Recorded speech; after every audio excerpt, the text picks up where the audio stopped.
Colleagues, good morning. Yeah, I think this is labeled as session 5 of our teaching and learning festival, and then you are welcome once more. I think a more detailed welcome was done yesterday, so my duty today really it is not to again be one of the speakers, but then to direct the program, and at one point to also to introduce the guest or the keynote addresser. But then I thought perhaps really as people are settling in, I need to say that now if you were to follow what other institutions are doing globally and even some in the country, you realize that now really comparatively we are at par in terms of the concept or basically the festival teaching and learning, or what others may call it in other institutions, the festival of learning and teaching.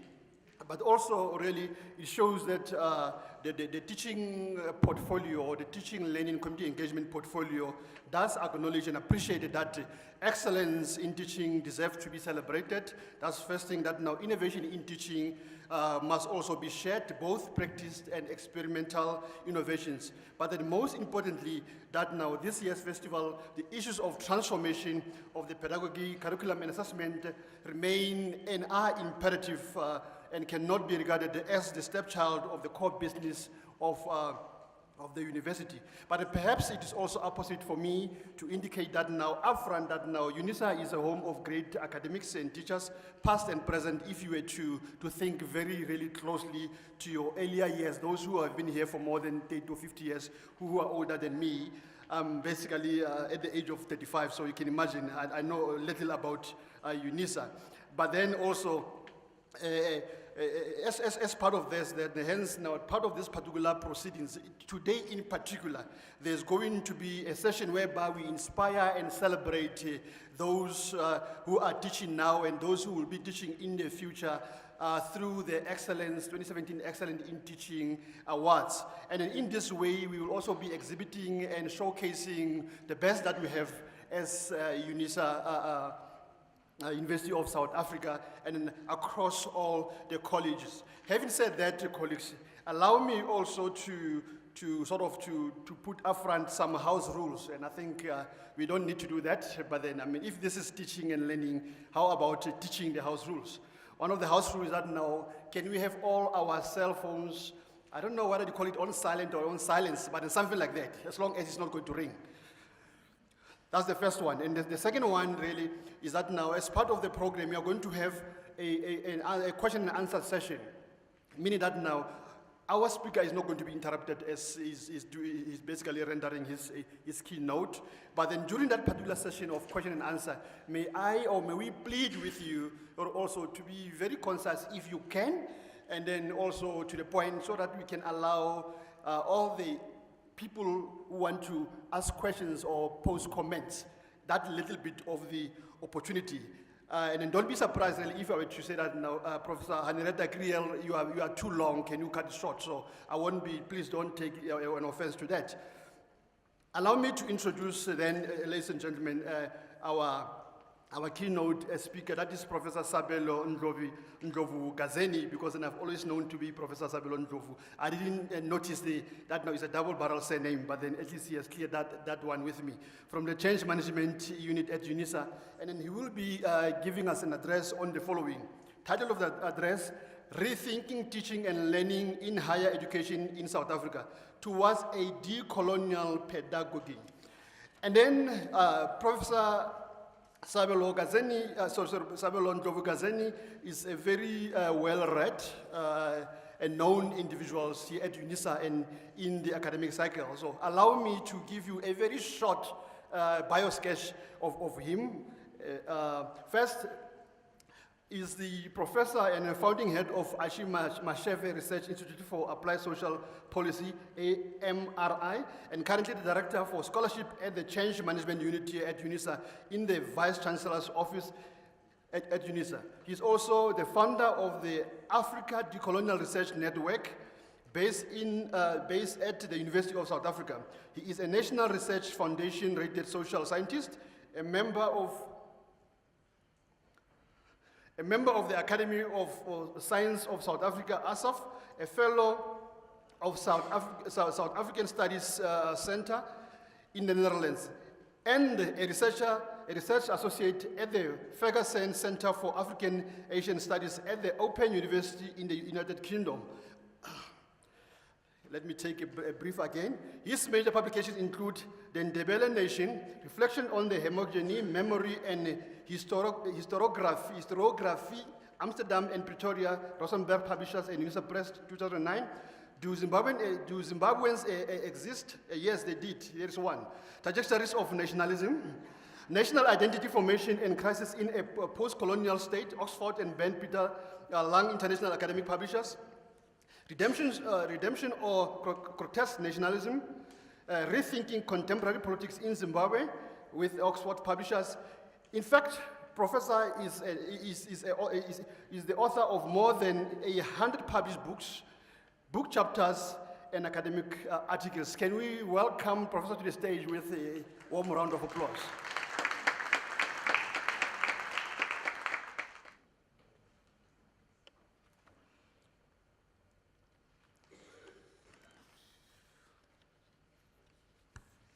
Thank you so much, Program Director, for the generous introduction.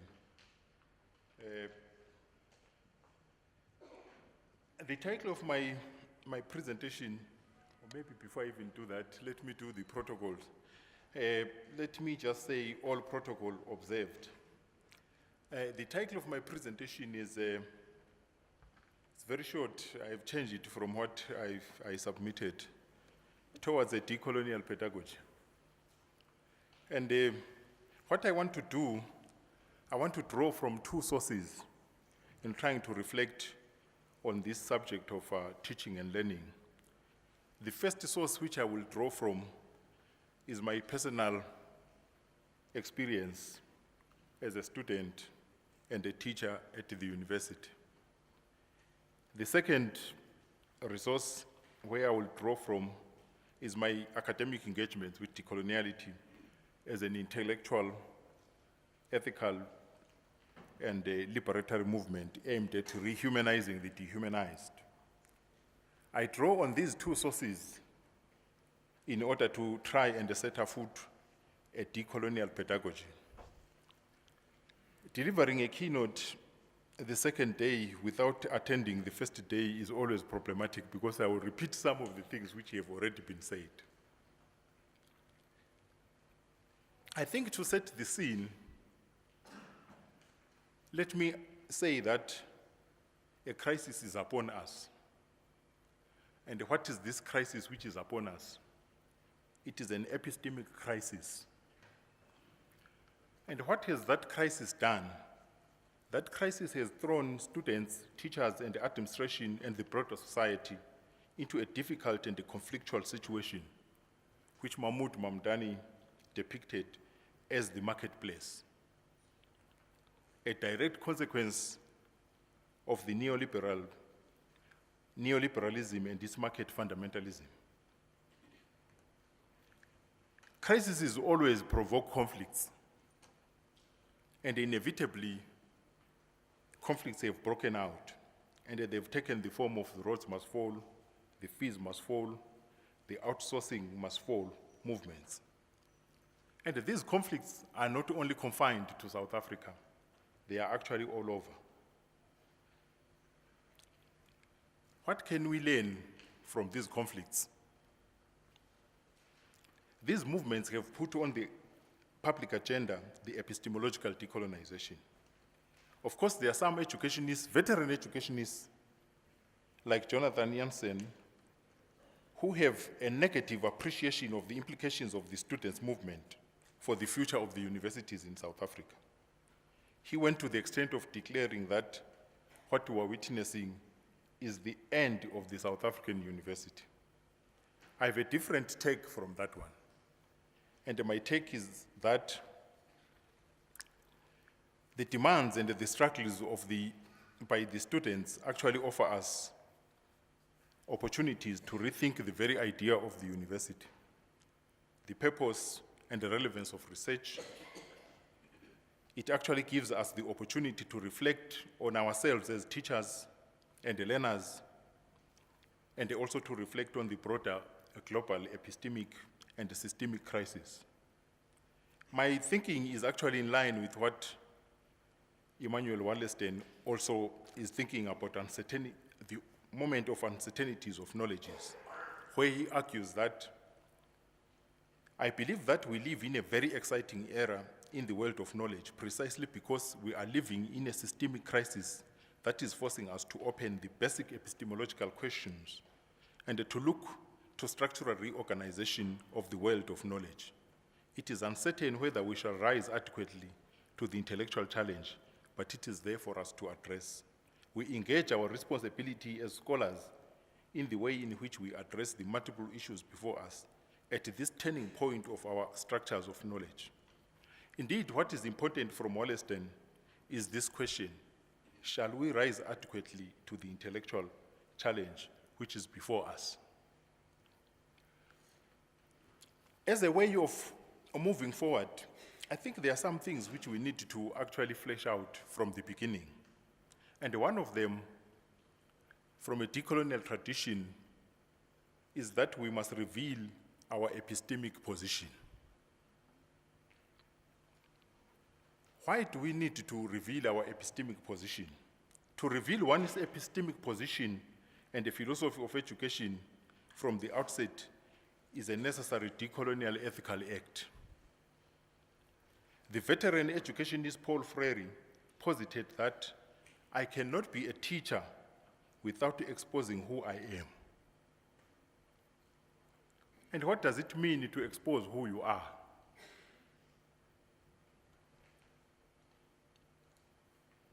I'm not sure whether all of us here have actually revealed ourselves to our students, who we are. Are we patriarchal? Are we racist? Are we tribalists? Are we xenophobes? We need to reveal all that. We have to reveal who we are as teachers if we have nothing sinister to hide.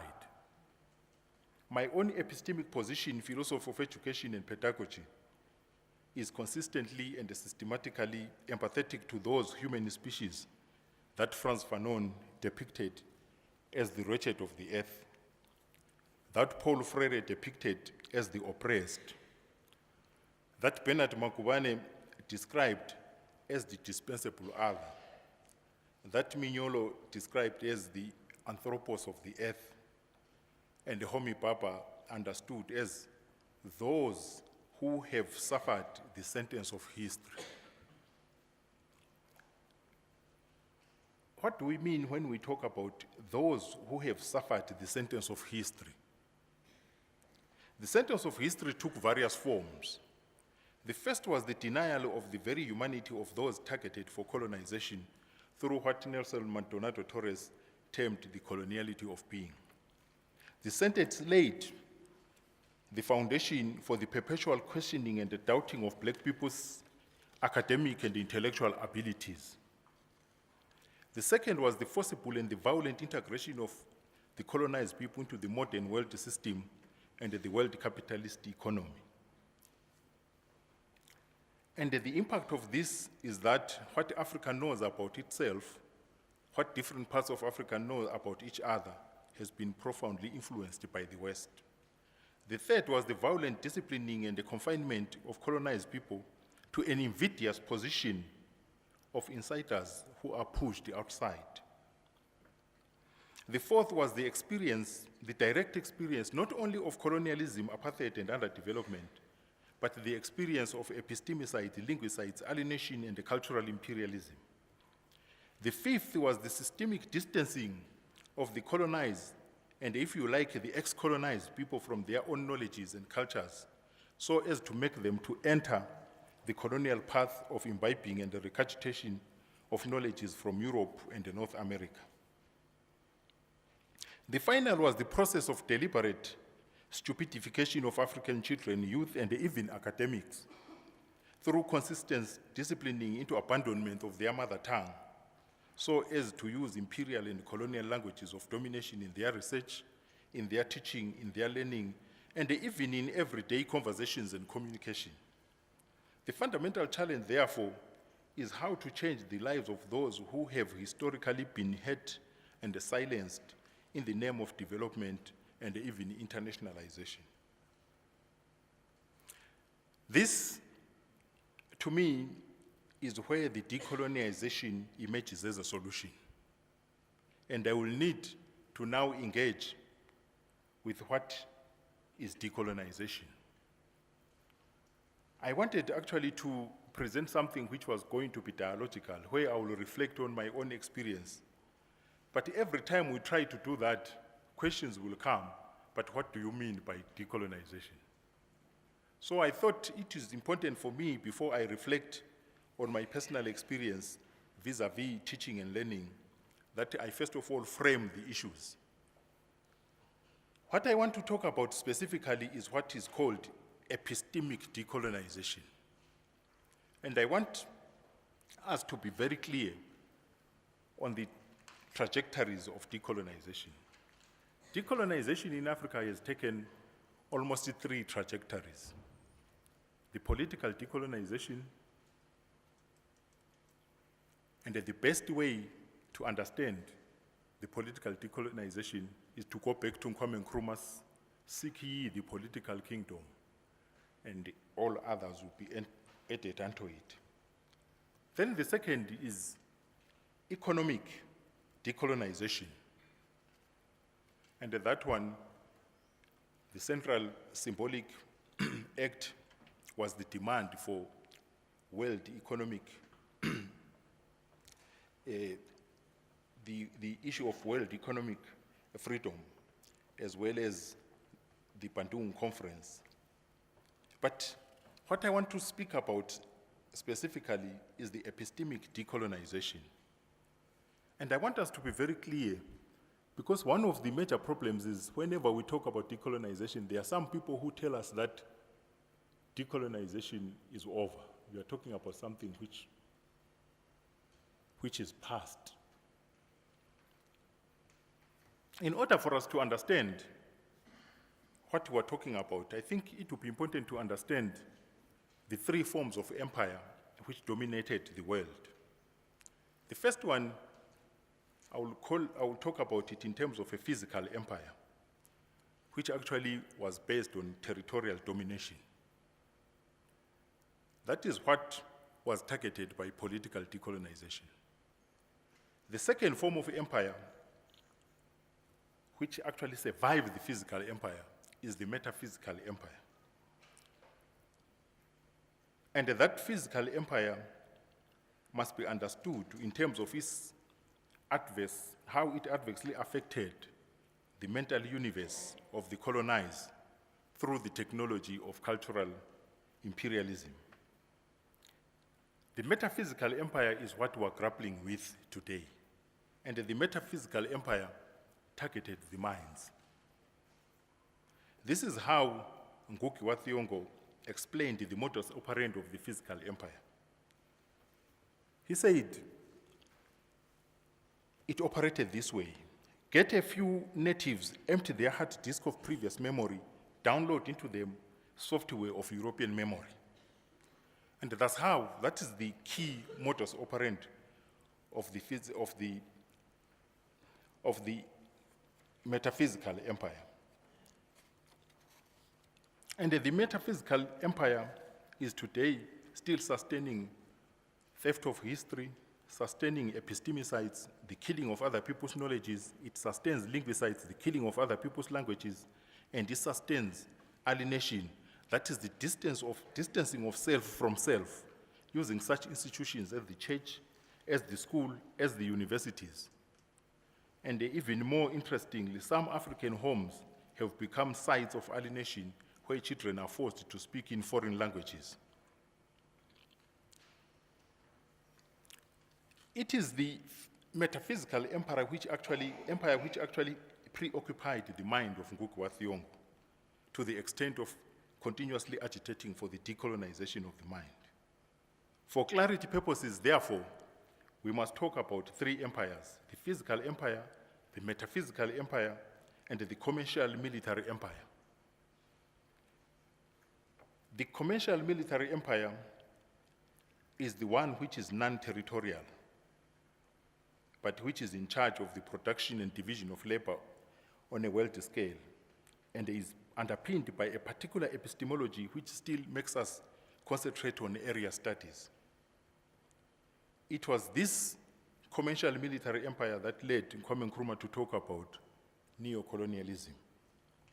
And it is this existence of this empire in combination with the metaphysical empire that led the Latin American theorists to talk about coloniality. But for you to get a clear understanding of the decolonization as it relates to the production of knowledge, as it relates to teaching, as it relates to learning, we need to actually engage into the dimensions of epistemological decolonization. And I will try to outline about 6 of the epistemological dimensions of decolonization. The first one, which I want us to understand, is the purpose, is the decentering of the Euro-North American-centric knowledge. That entails 2 moves: the restoration of Africa as a legitimate epistemic site of knowledge, and taking seriously African knowledge as a departure point, without necessarily throwing away knowledge from Europe and North America. The purpose is to deal with the crisis of relevance and alienation. This is a restorative move that enables Africans to see themselves clearly. It entails shifting of a position from which Africans know and interpret the world. The second one, the second dimension of epistemic decolonization, is what is called Africanization. This entails reassertion of African identity and the refounding of knowledge on African cultures and values.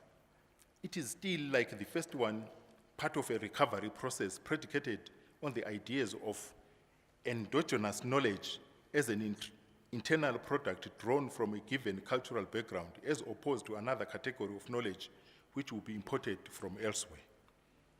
Then the third one is what most of us are doing at this university. And that is the simple one of adding or including African knowledge into existing canon of knowledge. This is a poor form of decolonization, which takes the lazy format of just adding new items to the existing canon and existing curriculum. The preoccupation here is adding new content without rethinking the very foundation of knowledge. The fourth one is decolonial critical engagement with existing knowledge. This approach entails a deep questioning of received knowledge and a critical engagement with the politics of knowledge production and dissemination. This approach seeks to unmask the concealed problems within knowledge, the problems such as racism and embedded asymmetrical power relations or power dynamics. The fifth one is nativism and the ghettoization of knowledge. This is a very poor understanding of epistemological decolonization, as that of delinking and self-enclosure, informed by racial essentialization of identity to the extent of reproducing that which colonialism imposed on us, such as chauvinism, racism, sexism, and xenophobia. The last one is decolonizing knowledge so that we establish ecologies of knowledges. This entails opening up of the academy to a plurality of knowledges, including the subjugated ones, as part of achievement of cognitive justice. This opening up of the ecologies of knowledges is meant to produce what Francis Nyamjo terms convivial scholarship, which confronts and humbles the challenges of over-prescription, over-standardization, over-routinization, and over-prediction. Thus, the decolonization of the 20th century, which we have termed epistemological decolonization, is also driven by what we call the decolonial turn. The decolonial turn brings together 2 important questions, 2 big questions: the question of knowledge and the question of being, back into the academy. And it also underscores the emergence of consciousness about colonization as a fundamental problem.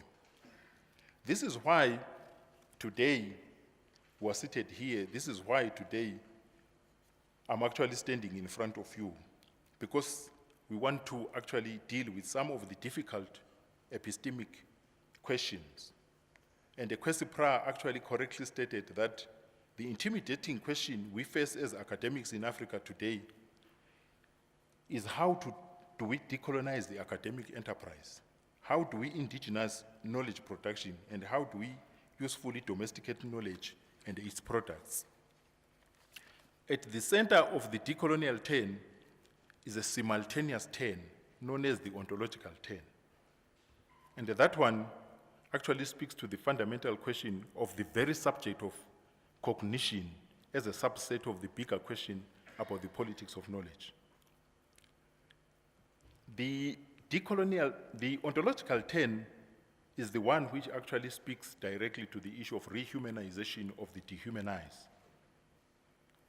And what we're trying to do with these moves is actually to break the hierarchies of difference in conceptions of being, the hierarchies in knowledge and the hierarchies in power configuration. With a specific reference to students, the mission is well captured by Emmanuel Ngara, who said the aim is to create new men and women out of students we received from high schools, men and women who have not only acquired skills, but whose attitude to life has changed, who are conscious of the African predicament and the potential that the continent has, who realize that development means transforming nature and environment, that human beings are the primary agents of change, and that knowledge gives them the capacity to move mountains and to make spring water flow in a desert. But all this cascades to what I've actually said is the subject of this presentation, the decolonial pedagogy. Decolonial pedagogy, which I'm talking about, is one which emerges directly from the decolonial struggles. And what is the purpose of this decolonial pedagogy? It seeks to radically transform the hierarchical relations in teaching and learning domains. It is a rehumanizing pedagogy. Its key concern is to establish ethical university citizenship underpinned by the ethics of living together. It is also a remembering process which puts the student at the center of the academic project. Some of the scholars who have actually written on the decolonial pedagogy, they actually talk about it as a pedagogy of lovingness, committed to introduce non-dominative principles of coexistence. I think when Unisa came up with the 10 Cs plus 1, it was actually trying to set afoot that decolonial pedagogy. Because at the center of the decolonial pedagogy, caring and love are the central part of it. It actually entails a paradigmatic shift from the long-standing hierarchical and dehumanizing lecturer-student model that not only disempower the student, but also fetishize the whole teaching and the learning environment into a disciplinary site rather than a space for co-creation of knowledge. And when we talk about the decolonial pedagogy, one of the concepts which we need to understand very clearly is the concept of academic democracy. Ali A. Mazrui defines academic democracy this way. Academic democracy, on the one hand, concerns the process of decision-making within the academic institution. How widely distributed is the right of participation in academic decision-making? How effectively are different interests within the institution represented within the structure of power? How powerful are the heads of departments, the deans, the lecturers, the vice-chancellor, and the administrative committees of the university? What influences do junior staff and the students exercise on policy making? And the academic democracy I'm talking about is about the right to participate. What is also privileged in decolonial pedagogy is attainment of what I will call epistemic freedom, which entails the right to think and produce new knowledge from various epistemic sites, and for us, the epistemic site being Africa. In the domain of teaching, decolonial pedagogy fundamentally predicates teaching, learning, and knowledge on the African cultural foundation. That way, we're trying to minimize continuing to commit epistemicides. We are also trying to avoid the issue of doing teaching and learning as part of a civilizing process. I will try to jump one of the sections where I was actually talking about grappling with the idea of the university. I think that one I can deal with it during question and answer. But what I want to do is to then talk about what are we supposed to do? What are we supposed to change? Nguk Wathiongo again provided 11 questions that can guide us in our search for relevance in the domain of teaching and learning.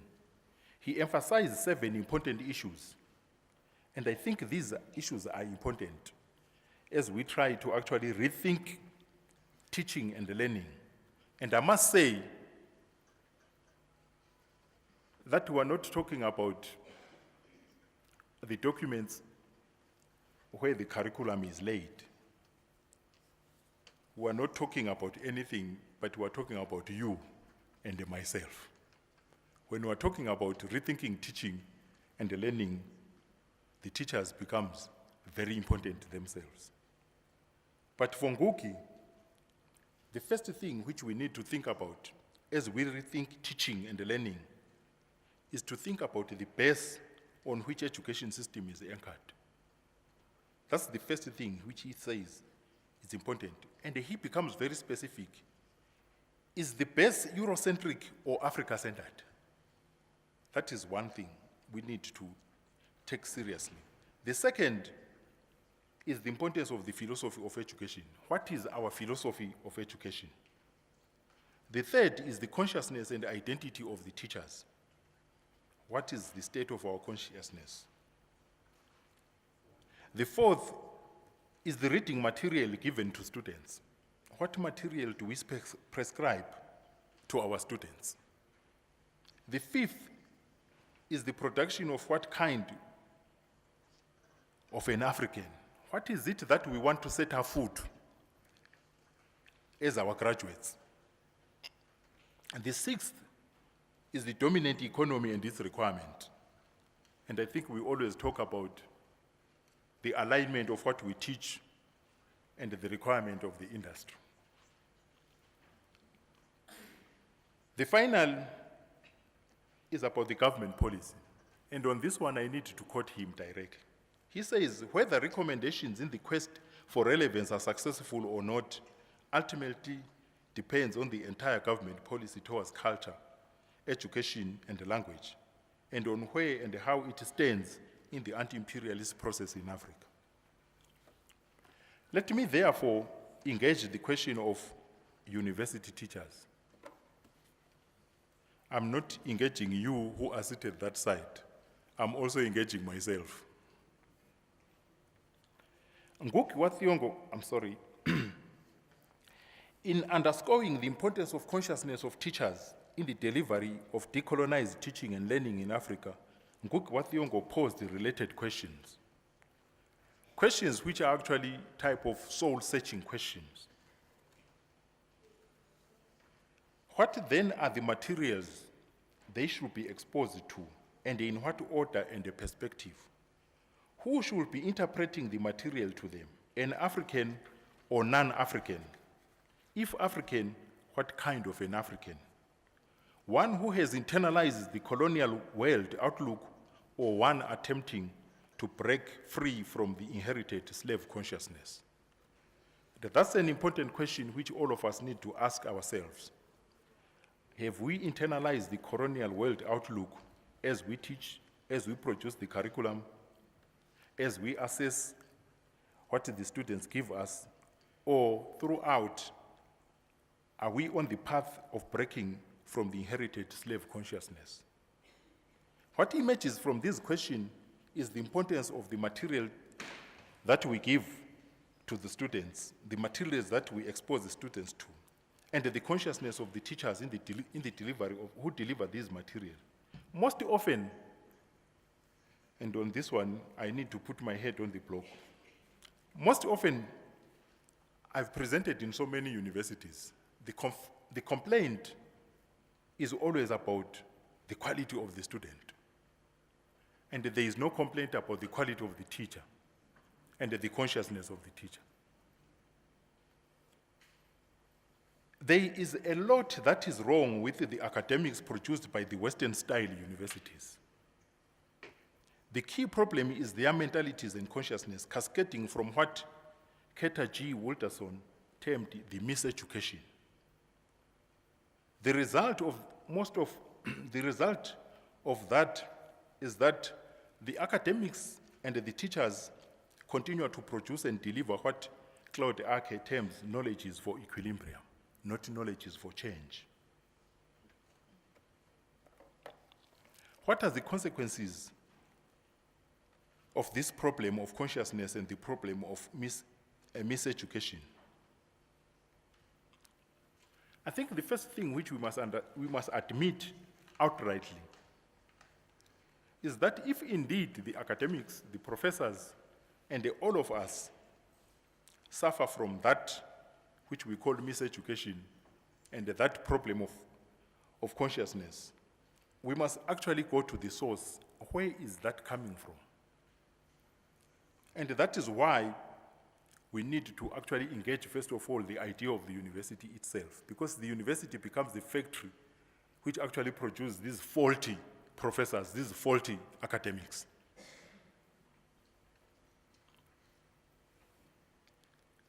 But there is something even more troubling about miseducation and the problematic consciousness.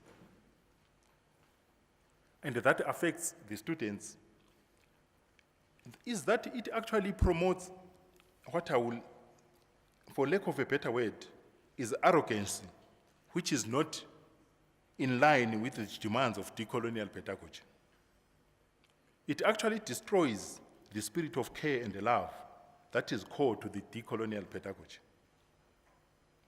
And it manifests itself more prominently in the arena of assessment, where asymmetrical power relations and open abuse of power manifest itself the most. H. Girox actually argued about this domain of assessment, and says the correlation between power and the subordinacy in the classroom finds this most blatant expression in the grading process. Grades are used in many cases as soft cops to promote social conformity and to enforce institutional sanctions. And it is here that I will draw more from my own experience as a student as well as a professor. At this university, I've actually sat in committees where master's and PhD proposals are being evaluated. I've witnessed some people who have been doing masters for 10 years. I've witnessed some people who have been doing PhD for life. And one of the things which emerges clearly is when it comes to the evaluation of the master's and the PhD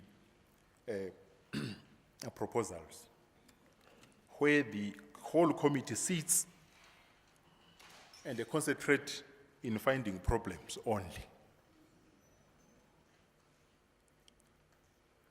A proposal comes to the committee 5 times, and the student is always told, there's something wrong with this proposal. But that something which is wrong is never spelled out clearly. I think that is a diagnosis of the problem. But what is the solution? I think the solution actually comes in the form of what exactly is assessment supposed to do? In the decolonial pedagogy, assessment is not actually a fault-finding process. It is supposed actually to pick what is useful, and then we encourage the student to work on that. But at the moment, what I've experienced most is actually what is highlighted is the negative, not the positive in any of the proposals which are assessed. The consequence is that what dies is the care and the love. The person who actually then submitted the proposal feels like is useless. Such an assessment does not empower, it actually disempowers, it destroys. It also then speaks to even the academics themselves. Those who try to actually shift from that type of assessment also face a problem. There is a lot of literature which actually speaks about the issue of assessment and the issue of grading. And those academics who have tried to actually practice this attitude of running away from grading and this negative assessment are the ones who end up removed from the university. The second issue which we need to think about, I'm talking about this domain of the postgraduate because that's where I actually am effective most. I'm not actually involved in undergraduate teaching.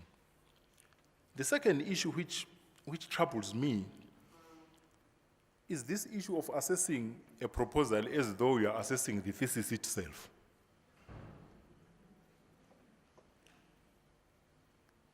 And one of the most conservative areas in that is the area of methodology, where the students are actually supposed to be as clear as possible in terms of the methodology, even prior to doing the research. And the methodology is actually a sacred cow. You can't question methodology. I remember one of my PhD students, at the level of submission of the thesis, at the level of examination of the thesis, he actually wrote that his methodology is going to be a decolonial methodology. And he explained what that meant. The comments which came was that I don't understand what is this. That was one. Two, I think what we are trying to say, we are talking about post-positivist methodology. It was a long report, almost 5-6 pages. But the first sentence in the report was the one which was most interesting. The person admitted that I don't know anything about decoloniality. But he then went on to assess the thesis. Just imagine myself given a PhD thesis which is founded on Marxist thought. I write that I know nothing about Marxism, but I still assess the thesis. So when they were now pushing us to say, but your students need to react to the comments, I said, but ignorance is not a basis of assessment of anything. You can't tell the world that you are ignorant, then you use ignorance as the basis of evaluation.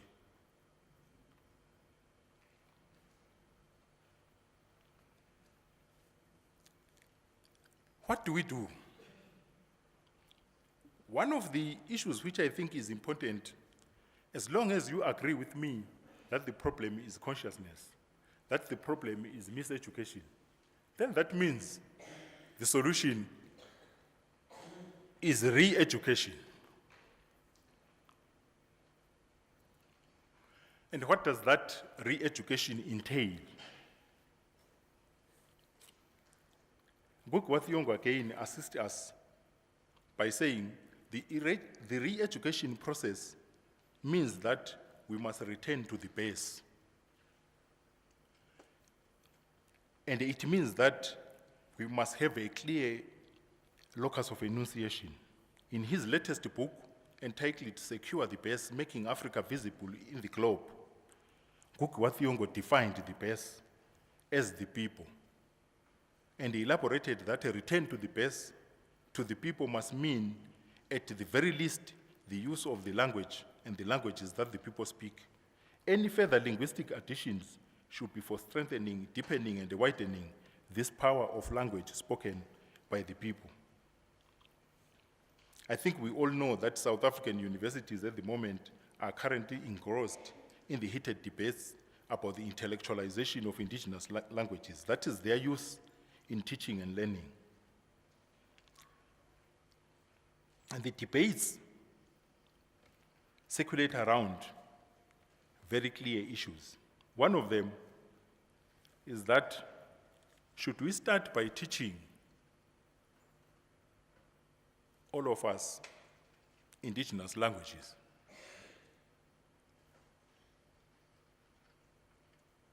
The second one,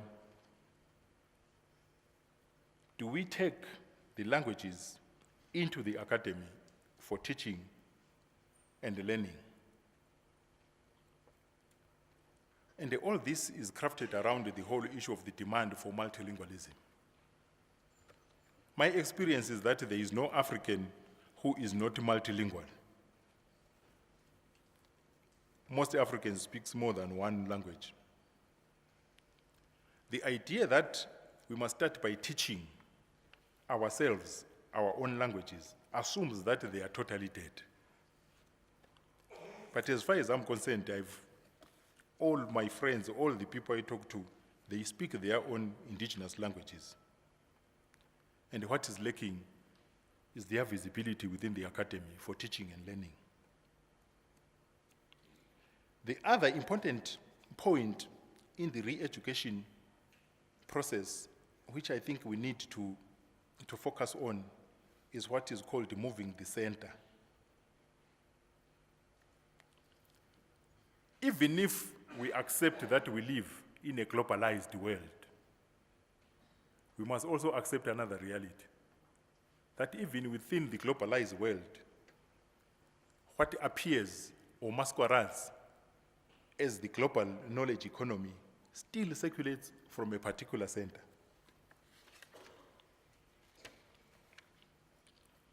And that center, that centering of knowledge actually means that other knowledges are still marginalized. And this has got to do with the global, the division of labor, intellectual labor, rooted in colonialism and imperialism, where Africa remains that site of extraction of knowledge, raw data, in order to be processed in the north and then thrown back to us as theory, as concepts, where African academics still behave like native informants who actually hunt and gather the data and then is turned into theories in the north. And this manifests itself in many ways. It manifests itself in our surnames, academic surnames. Marxism, I'm a Marxist, I'm a Foucauldian, I'm a Derridian, I'm a Gramscian, etc.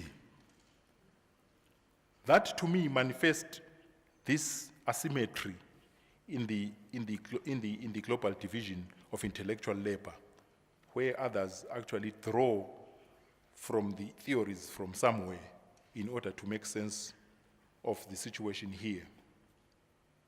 But what are the solutions?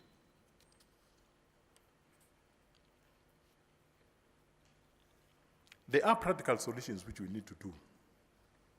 Those who are in the sociology department, they know on whose shoulders they stand on. Karl Marx, Max Weber, Durkheim, and many others. They are standing on the shoulders of dead people. They are standing on the shoulders of people from a particular geography. They are standing on the shoulders of a people of a particular color. And they are standing on the shoulders of a people of a particular gender.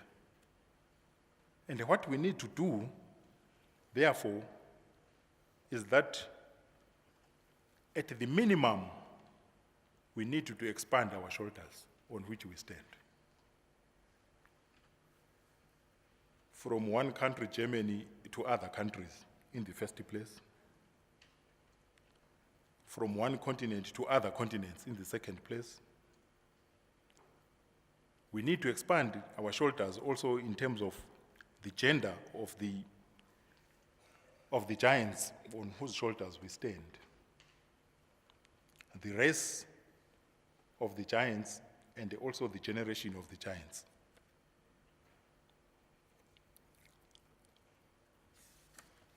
As I conclude, we need also to do something in terms of search for the praxis. We must accept that missionary and the colonial education has taught us a lot of wrong things, including negative perceptions of ourselves and our continent. We must accept that what you've been taught always put our white compatriots as superior, as the knowers, and the black people as inferior, and those who need to be civilized. We must accept that the forcible imposition of colonial languages, like French and English, as languages of teaching and learning, create an impression that the mastery of the language itself is a sign of being intelligent. Consequently, many educated people like me and you have distanced themselves from their own indigenous languages and ancestors, whom the Christian missionaries disparaged as demons. How do we reverse this type of learning? I think we need to embark on a painstaking process of learning to unlearn in order to relearn. And a decolonial pedagogy has to facilitate this unique pedagogy of unlearning as part of decolonization. My last or concluding remark is one which is very problematic. Throughout the continent, one of the major problems we have been blamed for is talking too much and implementing very little.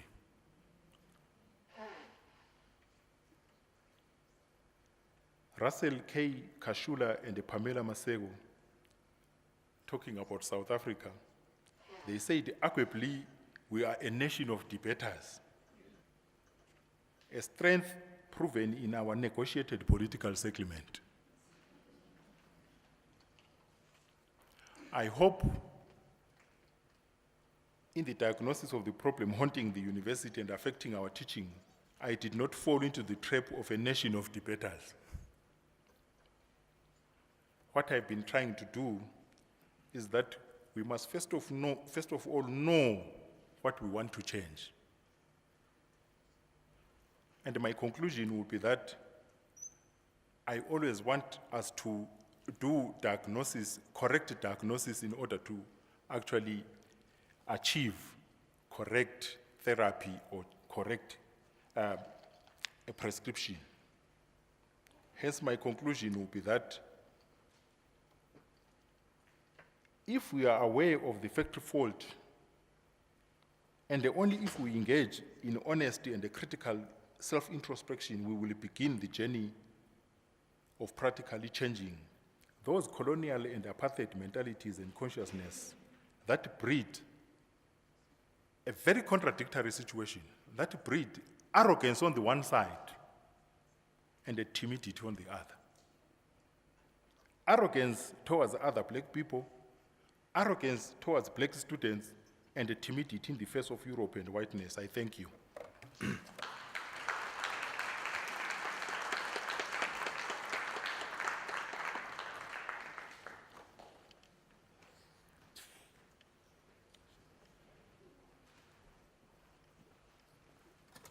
Thank you very much, Prof. You kept us thinking.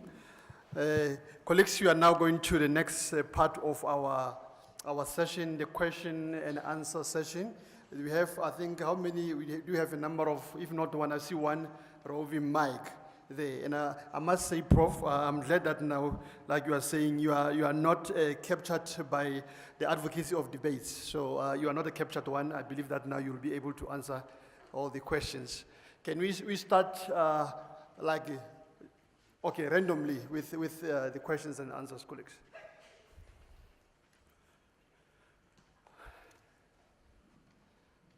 Please, just somebody, ask him a question.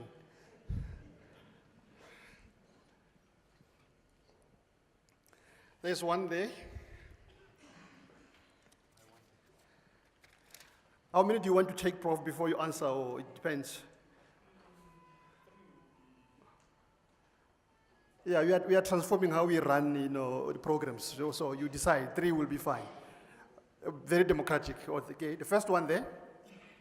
Yes, ma'am. Thank you. Thank you, Prof, for the intervention you've just rendered in this space. I'm not feeling well, but I will still pose the question. And I think you started at exactly the correct place to say that as purported teachers, we bear the responsibility of, an ethical responsibility of revealing who we are. And this revelation cannot be taken for granted, especially in South Africa, where we know where we come from and know where we're still embroiled. And as a minimum first step, we need to understand that teaching is a political endeavor. And for that reason, we need to immerse it in the politics that bind and confine it.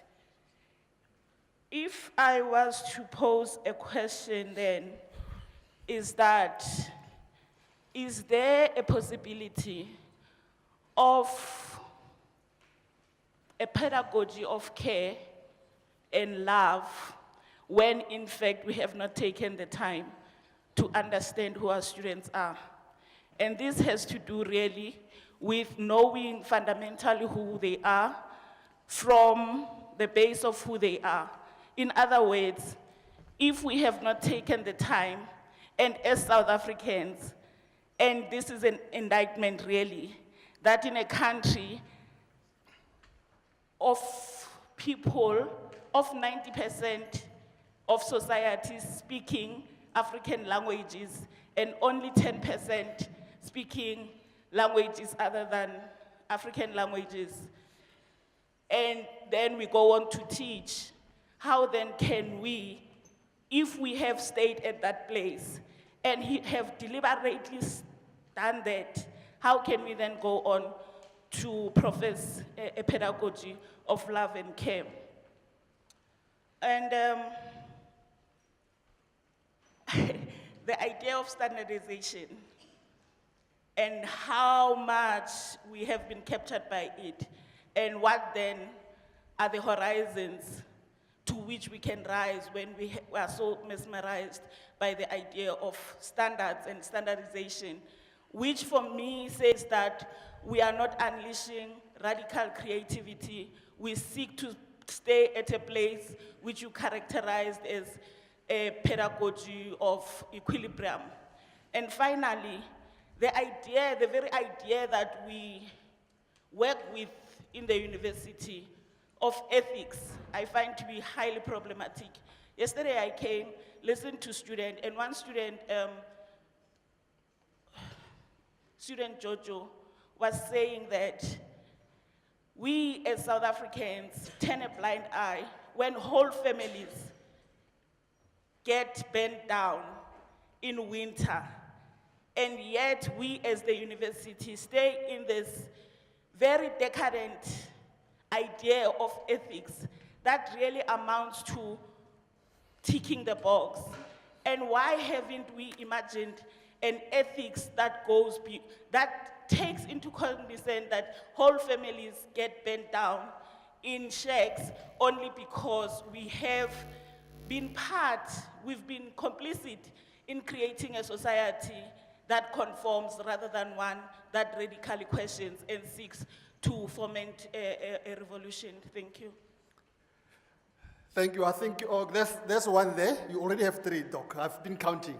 That was a mouthful. There's 2 there. Sorry, Prof. I said Doc, Prof. You deserve that. Thank you.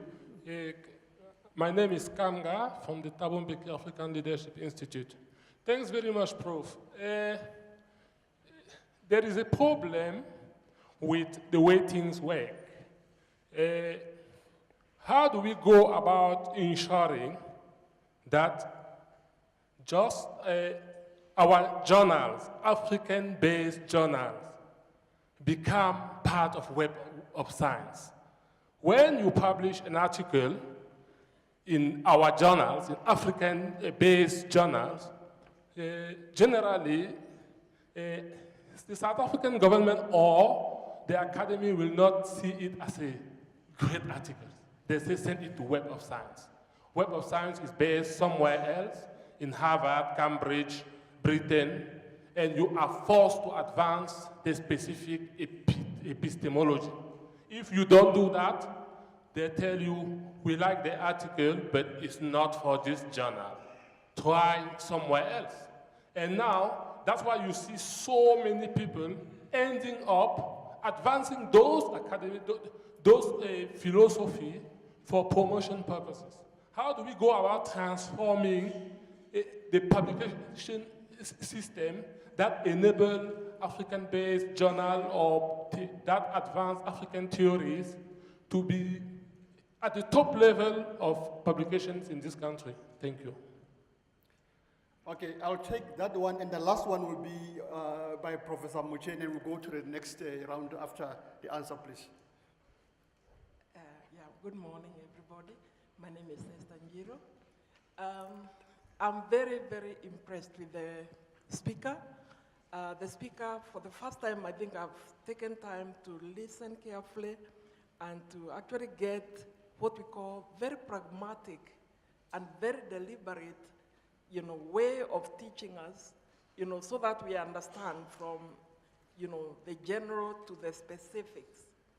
And we have clearly identified the epistemologies and the theories of quite a number of African thinkers. You have named them, many of them, of course, who are our teachers in the 80s and the 70s, archaic, like every other Durkheim's and Marxism's and everybody else. My issue is in the supposed solutions, whereby we are asking ourselves or saying to ourselves that we have to agree that the missionary and colonial education is totally wrong. And the reason I differ there is we couldn't ever even be here without it. I think there has to be some positives that we derive from it. Whether we are happy or unhappy, at least we are talking a language that everybody can understand. So I always feel that once we tell people the language we are talking cannot unite us, then we don't have a language. We cannot talk in tongues. I wonder what kind of chaos that will be. The second point is, when we talk about solutions and just narrow ourselves to language, I begin to feel that we are neither African nor European nor anything, because there is always a language of learning. A language of learning is not everyday language. There's no way we can say that if all of us talked in our mother tongues, then we are better off, because you can see education as a whole always had a language of learning. Like, if we can even look at the philosophers of old, the Greek, which had the Socrates, is not the language of learning today, because language evolves. Language is dynamic like culture. So when we start now going to old, you know, our grandparents' languages and actually say that is the solution, I kind of have a problem with that because we can have an everyday language and we have the language of learning. So those are my 2 points. Okay, Professor Moche here, and then we take answers. Then we'll go for, because there's too many, Prof.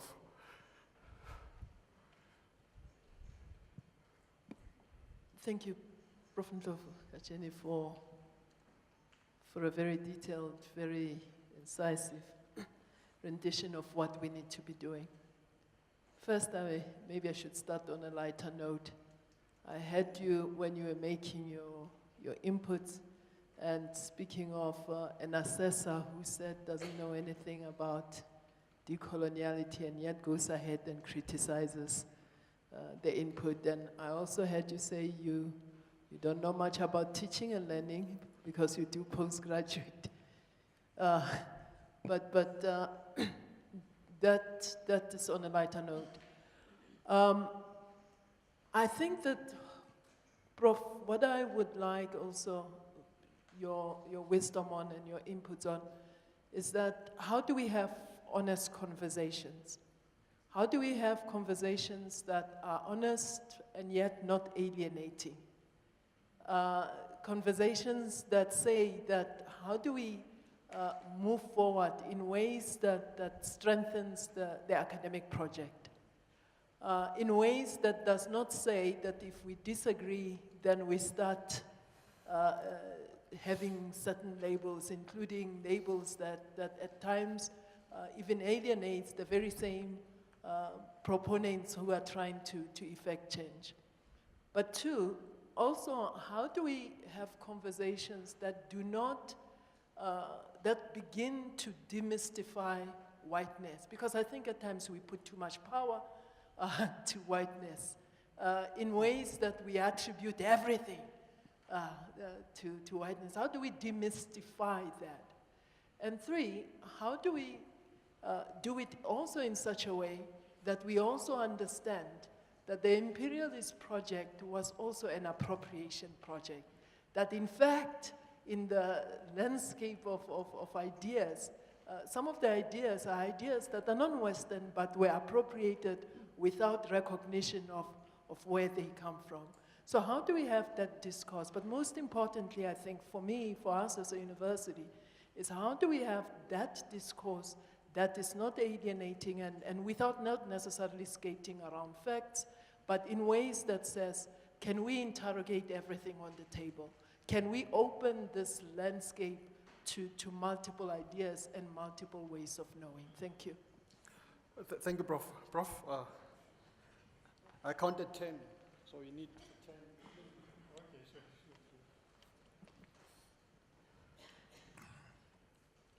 Thank you so much for the inputs. I've repeated this word many times that I don't answer questions. I respond to questions. I don't have answers as such. I have strong questions as well. Let me start with the Professor Kukumoche's intervention about honest conversations. I think the starting point, Prof, is to say to ourselves, why do we do what we are doing? Why are we saying what we are saying? We are not saying what we are saying in order to attack particular constituencies, particular individuals. We are saying all this in order to establish a better way of living together. We are saying all this in order to rehumanize those who have been dehumanized. And when we are talking about rehumanizing, it means we rehumanize in a double way. Those who have been accused of having dehumanized others, they also need rehumanization. those who have been dehumanized, they need also rehumanization.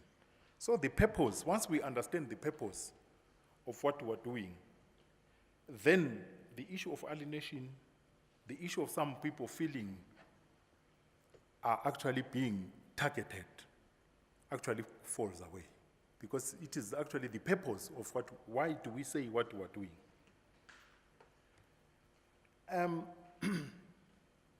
A correct observation on colonialism operated in a very interesting way. And I actually tried to summarize it as theft of history. That where it could not displace and destroy, it really appropriated.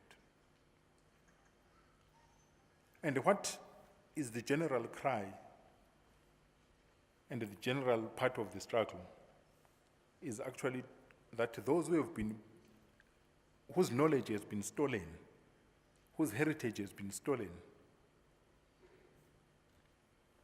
the rehumanizing process means that they also want to partake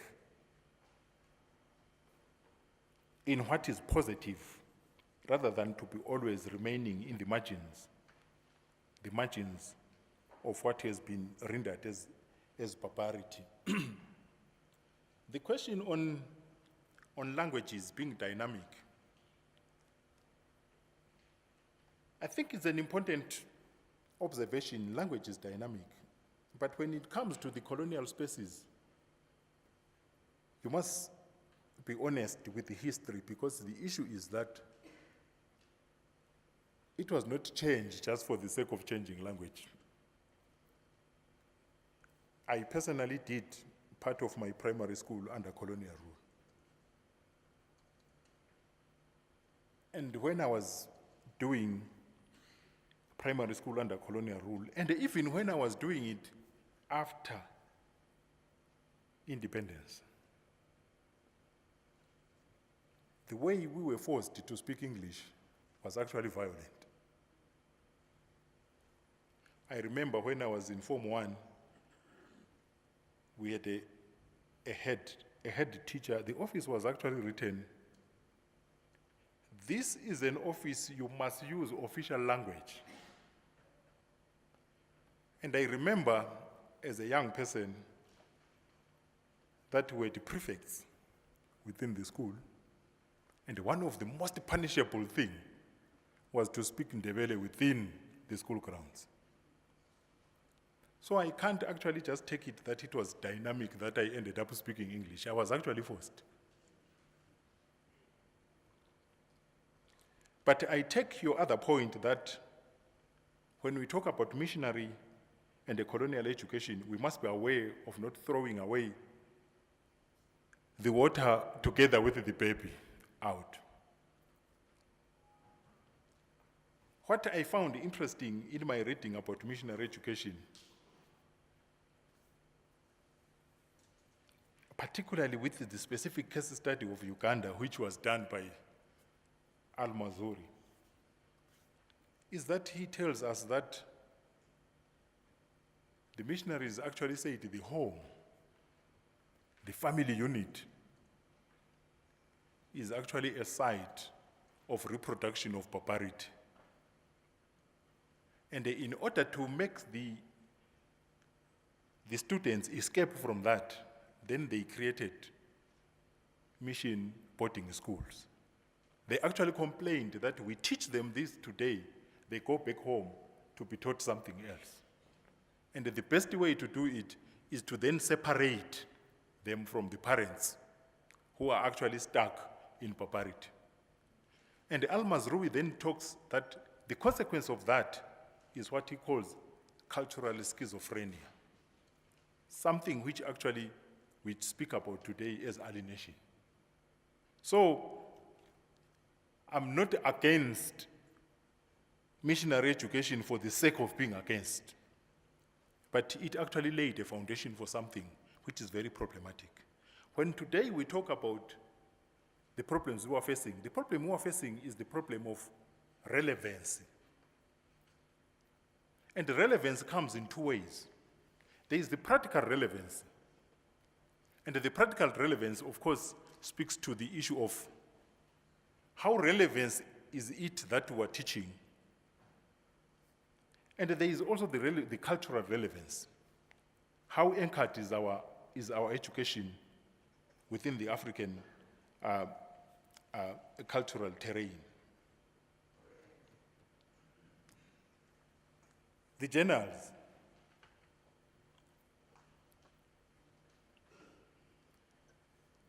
One of the successes of colonialism is to make those who are on the receiving end of colonialism to actually behave in the same manner as those who are actually on the powerful side of it. That is its success. Those who are actually supposed to be the victims of colonialism end up speaking as though they are actually on the empowered side of the colonial difference. Once we are doing that, it has won. And in the domain of knowledge production, particularly in the domain of publications, we've actually done exactly that. We've accepted that those journals published in Europe, in North America, are more important than those journals which are actually local here. And we're even paying ourselves for doing that.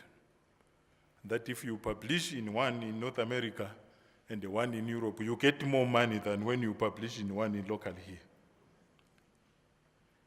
That's a sign of a problem. One of the demands of the decolonial project is for African people to take themselves seriously. There is nobody who will take you seriously unless you take yourself seriously. So when we talk about indigeneity, we're talking about taking ourselves seriously, so that the journals which we produce, which are edited by us, which are located where we are located, we take them seriously. But it is all the work of coloniality that something which is actually next to you, you always think is inferior. Something which is far away from you is not inferior. And again, it goes back to miseducation. From preschool, primary school, secondary school to university, the education actually teaches you to distance yourself from yourself and to love something which is far from you.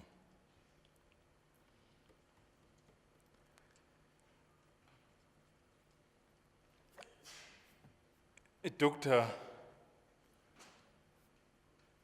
up there, you asked a number of questions.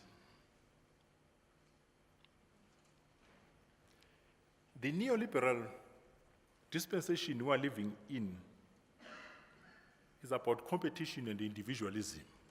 It is not about love and care.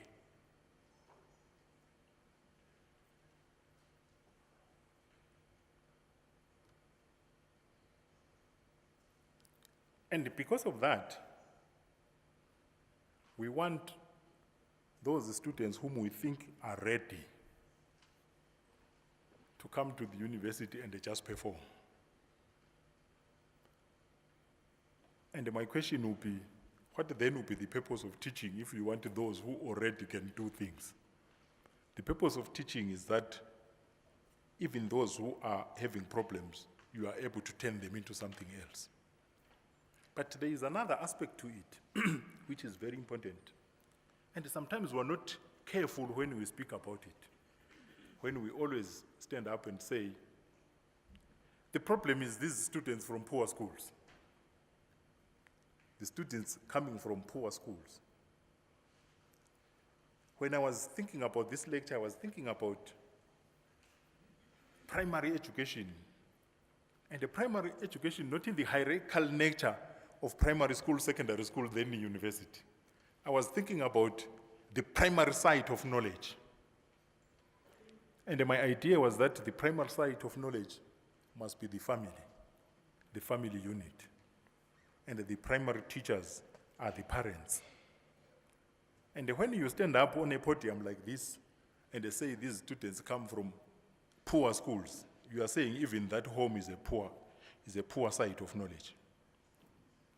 So I think the problem which we are facing here at the university is the problem of scaffolding between those type of knowledges which cascade from the home as a site of knowledge, those other schools as a site of knowledge, and this other school.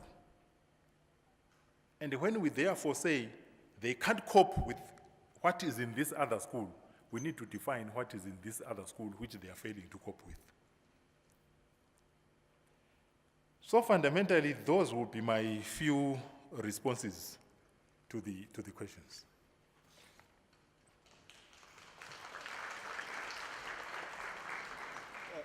Thank you, Prof. Lenin Chen. I know we have basically now overrun our time, so this is what is going to happen. Prof, you will see that I'm taking myself serious with this instruction.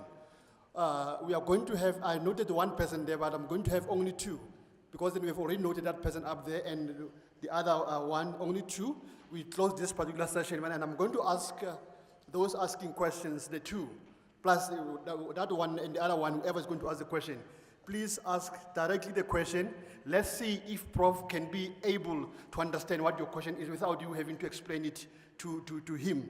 And then also, whatever happens really, it means now the session after lunch will have to start exactly at 1 as it is here. I mean that now we may have then to have 30 minutes lunch if we are going to delay into other slots. So the question there?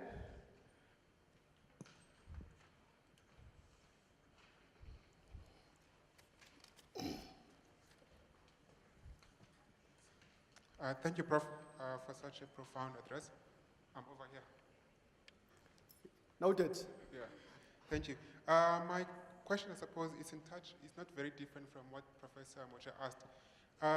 In one of the solutions that you suggested was that we need to re-educate ourselves, right? I think, if I understand it correctly. So my question is like, how do we do so in an environment whereby we refuse to read those we disagree with, and those who do read tend to misunderstand for their own purposes what they are reading? Yeah, thanks. Thank you. That's the best question for this session. Okay, that's the last one there up there. The lady with the dugu, a colleague with the dugu.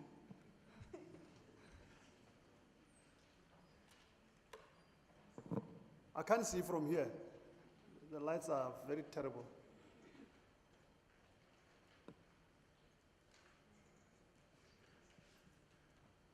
It's called an Africanist head wrap. Hair wrap. Okay, that's good. That's part of transformation. Thank you, ma'am. Thank you again, Professor Ndlovukajeni, for always reminding us what is at stake, because it might be easy to talk decoloniality, but it's not so easy to confront it. And I think my question is related to what Professor Moche also said on the question of fear among academics, Black academics in particular, to pursue cognitive justice, to confront coloniality head on. Because I think for people who have a history like ours, a history whereby if you were pursuing a particular philosophical thought, the next thing would be death. We know how Steve Biko died. We know how Nkgopotswe Tiro died through a parcel bomb. So how do we help each other, I think as Black people with that type of history, to navigate through the element of fear in embracing this decolonial turn? Thank you. Thank you, ma'am. Prof, this is your last chance to impress us, and then we conclude this.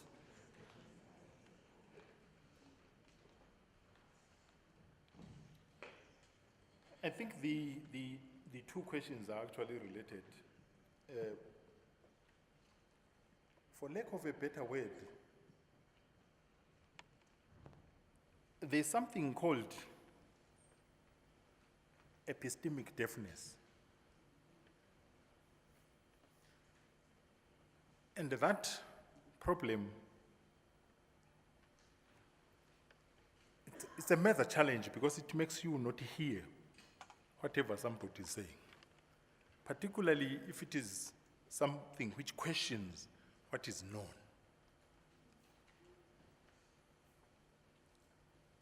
And in the decolonial project, we've been facing it because we repeatedly define the same thing every day.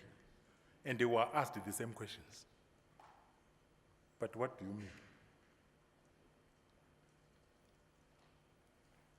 What I've also discovered or learned from the decolonial project is that the critics of the project, they refuse to engage with the expansive archive which is there. We have seen people coming to the podium here to critique, and then you ask them, but when you criticize Marxism, when you criticize Foucaultianism, you engage with the literature. This one which you just critique, you create your own impression of it, then you pick up stones and then you throw at it. What type of an intellectual project is this one? And a lot of them, they've admitted that they've not read the literature. And that refusal to read the literature also tells you a lot. But I like the issue of the fear of freedom. There are some people who think when you say, you have been a Marxist for 30, 40 years, and there is a problem with the Marxist thought. The person thinks he will wake up the following day with an empty head, nothing. They're saying, but it doesn't work that way with knowledge. There is no state of emptiness. That's why we come up with that concept of learning to unlearn in order to relearn. There is no moment of an empty head. But I think the thing which I must end with, which is unrelated to these questions, is that there have been initiatives which we've tried to actually initiate here, particularly within the College of Human Sciences. Such initiatives as the Africa Decolonial Research Network. And one of the purposes when we started in 2011, there was a very clear, modest, and a minimum program of action, born out of diagnosis of what we saw, particularly what we saw in our departments, whereby it was taking almost 5, 10 years for somebody to finish a master's. It was taking almost 20 years to finish a PhD. And the question was, why is it that it takes so long for people to finish?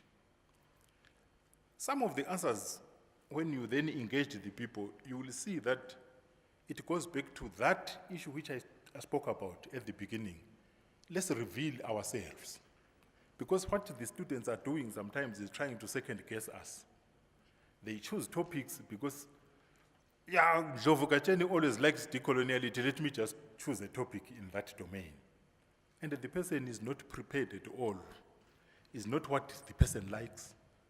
It becomes really a traumatic experience. The second aspect of it was that we were saying, despite the fact that we want this university to change, it won't change today. It continues as it is, and there's still hierarchical issues of a lecturer, junior lecturer, senior lecturer, professor, associate professor, and professor. And how do we make people actually move across those hierarchies? And one of the things was that we must give a form of supervision which is based on care and love. That's one. Two, we must actually make sure we have close mentorship in terms of writing for academic publication. And that, we then said, but how do we then achieve that? And one of the things was that there must be a systematic training in terms of the theories, the new theories, particularly the decolonial theory, hence the existence of the summer school, whereby people then are exposed to this other literature, to this other thinking. And interesting enough, a lot of people who could not speak are speaking today. And I want to end on that note.